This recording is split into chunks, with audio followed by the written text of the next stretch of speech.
एक केस आया हमारे पास जिसमें इनकम टैक्स ने नोटिस निकाला कि आपने अपने आईटीआर में इनकम तो बताया है मात्र 6 लाख और पूरे साल में आपका क्रेडिट कार्ड का जो बिल है वो है 24 लाख का। आप समझ रहे हो, 4 times of your income. Department कहता है पक्का आपकी कोई दूसरी इनकम है जिसको आपने छुपा रखा है, वरना आपके पास ये बचे हुए डिफरेंस के 18 लाख आए कहां से। हकीकत में क्या हो रहा था, वो जो एसएससी था वो क्या कर रहा था, जैसे उसको किसी दोस्त को एसी या लैपटॉप लेना है वो उसे पूरा कैश लेता और आगे पेमेंट अपने कार्ड से कर देता था। अब उस एसएससी को तो कैश मिल गया, वो भी बिना इंटरेस्ट के। क्यों? क्योंकि क्रेडिट कार्ड का बिल तो 45 दिन बाद जमा करना है और क्रेडिट कार्ड के रिवार्ड्स और कैशबैक अलग से मिल गए उसके ना।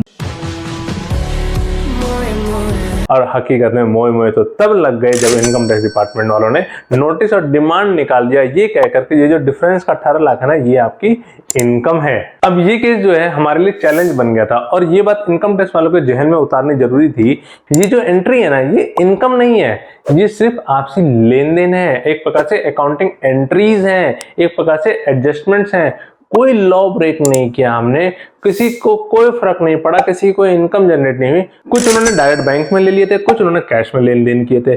जो बैंक वाले थे उसमें हमें थोड़ी सी कम परेशानी हुई, लेकिन कैश वाले में हमें एक लिस्ट बनाना शुरू किया जिसमें कब किससे कितना और कौन सी शॉपिंग के अगेंस्ट लिया था। क्रेडिट कार्ड का लिस्ट उठाया कि भाई हाँ इसके अगेंस्ट ये वाला पेमेंट लिया था और हमने बैंक एंट्रीज और कैश को उठाना शुरू किया कि भाई ये पेमेंट इससे ली थी और पूरा एक हिसाब बनाया जिसमें डिपार्टमेंट को हमने बाकायदा स्टाम्प पेपर पे जिनके लिए शॉपिंग करी थी उनसे लिखवा के दिया कि भैया ये पैसा मेरा है, ये शॉपिंग मेरे लिए की गई थी। और जो शॉपिंग हुई थी उसके बिल्स लगा के दिए, भैया देखो इसमें मोहन की परचेजिंग है, नहीं कि मिंटू के, ये सोहन के हैं नहीं कि मिंटू के। और तब कहीं जाके इनकम टैक्स डिपार्टमेंट के जहन में उतरी, उसको तसल्ली हुई और उसका टैक्स माफ हुआ।